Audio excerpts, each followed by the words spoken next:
कितने तरह की होती हैं? रेमेडीज मतलब देवता रेमेडीज बोलें तो कितने तरह की होती हैं? अलग अलग देवताओं के लिए अलग अलग जोन्स में मेटल्स रखे जाते हैं।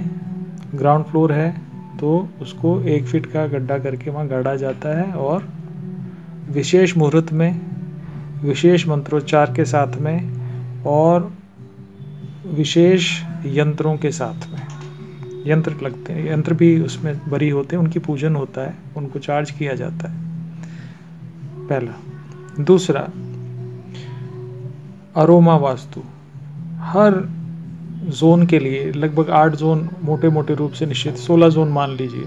16 जोन्स जो हैं, तो इन 16 जोन्स में अलग अलग अरोमास, उनकी 32 जोन्स में 45 जोन्स के भी अरोमा की शीशी आती हैं। उनको आपको ड्रिल करके और उसमें डाल के ऊपर से पीओपी लगा देना है या वाइट सीमेंट लगा देनी है। Third, minerals. अलग अलग जोन्स में 16 जोन्स में 8 जोन्स में अलग अलग देवता पूजन विशेष दिन पर विशेष मुहूर्त पर भद्रा तिथि पर होता है, जैसे तृतीया जिसे हम बोलते हैं आमजन की भाषा में, हिंदू कैलेंडर के अनुसार, विक्रम कैलेंडर के अनुसार तृतीया तिथि, चतुर्थी पे, सप्तमी पे और अष्टमी पे। इस तरह से हम अलग अलग जोन्स की रिचार्जिंग करते हैं, भूदेवी को जागृत करते हैं, भूदेवी का आशीर्वाद लेते हैं, उनका आह्वान करते हैं, उनको अर्पण करते हैं। ये सभी ठीक है, सुगंध जो हैं ये सब पृथ्वी से ही आई हैं, कहीं और से तो आई नहीं है। तीसरा,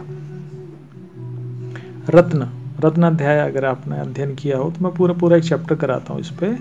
तो इसमें हम क्या अलग अलग वास्तु जोन्स में लगभग 8-16 वास्तु जोन्स में अलग अलग देवताओं का पूजन करके, रत्नों को चार्ज करके, विशेष मुहूर्त पे विशेष दिन पर उनको वहाँ पे बरी किया जाता है और उस पर टाइल लगा के वाइट सीमेंट भरा जाता है।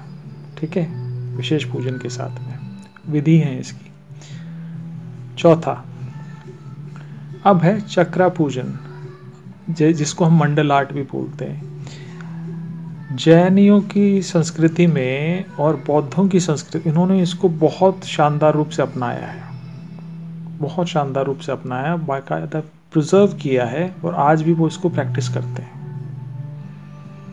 आमजन जो आम हिंदू है वो इतना इसको प्रैक्टिस नहीं करता, लेकिन जैन और बौद्ध आज भी इसको प्रैक्टिस करता है। दलाई लामा तो लगभग हर स्कूल कॉलेज जहाँ भी जाते हैं वहाँ पर वास्तु का ज़रूर जिक्र करते हैं, वहाँ पर मंडल आर्ट सिखाते हैं। आर्किटेक्चर स्कूल चले गए, इंजीनियरिंग स्कूल चले गए, अलग अलग जितने भी दुनिया भर में जितने भी इंजीनियरिंग कॉलेजेस हैं जहाँ पर भी उनको इनवाइट किया जाता है। ठीक है, तो ये हुआ 5वां कि जिसमें हम रत्नों को भूदेवी को अर्पण करते हैं। सॉरी, चौथा। 5वां है हम अलग अलग देवताओं की अलग अलग डिशेस भी होती हैं। जैसे हमारे को कुछ खास डिश प्यारी है, साहब अविनाश सर को ये डिश प्यारी है, तो साहब अविनाश सर उसी डिश से रीझेंगे। रीझ रिझावे, वो आपने कृष्ण और उनका सुना है, मीरा का भजन सुना है ना, तो बिल्कुल ऐसी बात है। तो अपीजमेंट कहते हैं इसको इंग्लिश में, when you want to appease the deities. 32 कोटि, करोड़ नहीं, कोटि मतलब इतनी हाई श्रेणी है उनकी, इतनी हाई वैल्यू है उनकी कि वो हमारे घरों में निवास करते हैं। जिन्होंने रेकलेस हो गए वो असुर हो गए, असुर से बाहर हो गए, और जो सुर में रहे, जो रिदम में रहे, वो सुर कहलाए, देवता कहलाने लग गए। ठीक है, तो ये जो 5वीं जो विधि है, जो रेमेडी है, इसमें हम क्या करते हैं, उनको अलग अलग जोन्स में, अलग अलग 16 जोन्स में 16 देवताओं को, 32 देवताओं को, 8 देवताओं को अलग अलग जोन्स में बटे हुए हैं। आपने वास्तु चक्र देखा है, आपने वास्तु का पूरा जो वो भी देखा है, बाइफर्केशन देखा है अलग अलग जोन्स का, जो वास्तुदेव हैं वो किस तरह से लेटे हुए हैं वो सारा देखा है आपने, उसके डायग्राम्स आपने देखे हैं। तो उन जोन्स पे विशेष तिथि पे, विशेष वार पे, विशेष मुहूर्त पे पूजन करके, हवन पूजन करके, और वो उस डेटी को वो भोजन दिया जाता है, अर्पण किया जाता है, अपीज किया जाता है। दिस इज कॉल्ड देवता अपीजमेंट।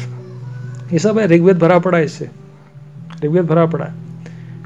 फिर आगे आओ, छठी रेमेडी, सिक्स्थ रेमेडी, अलग अलग जोन्स में अलग अलग तरह के संगीत, अलग अलग रागें आज अवेलेबल है। आप बहुत ईजी, आज तो वास्तु मेंटेन करना, रेमेडी करना बहुत ईजी है, बजाई जाती हैं ताकि वो देवता उससे अपीज होते हैं, वो आपको उनके अकॉर्डिंग वो आपको परिणाम देना शुरू कर देते हैं। 6 रेमेडीज हो गई। अब 7वीं रेमेडी सुनो। ये है म्यूजिक, वाद्य यंत्र भी बजा सकते हैं आप, उनके खास देवता के खास वाद्य यंत्र हैं, और वो बाकायदा आप किसी भी देवता की अगर आप पूजा पाठ करते हैं, भजन करते हैं, कीर्तन करते हैं, ध्यान भी लगाते हैं, मंत्र भी, ठीक है। फिर मंत्र विधि है, 7वां है मंत्र विधि। उस देवता के जोन में जाके बैठ जाओ, एक खास दिन है उनका, एक खास मुहूर्त आता है उनका, ठीक है, उस वक्त, और एक खास कलर का आसन लगा के, कपड़े का कलर भी वैसा होना चाहिए, आप जाओ बैठो, और उस खास मुहूर्त पे उनका एक अपना एक मंत्र है, उस मंत्र का उच्चारण 108 बार भी आप कर लोगे तो भी बहुत बेनिफिट होगा। ये रेमेडी है।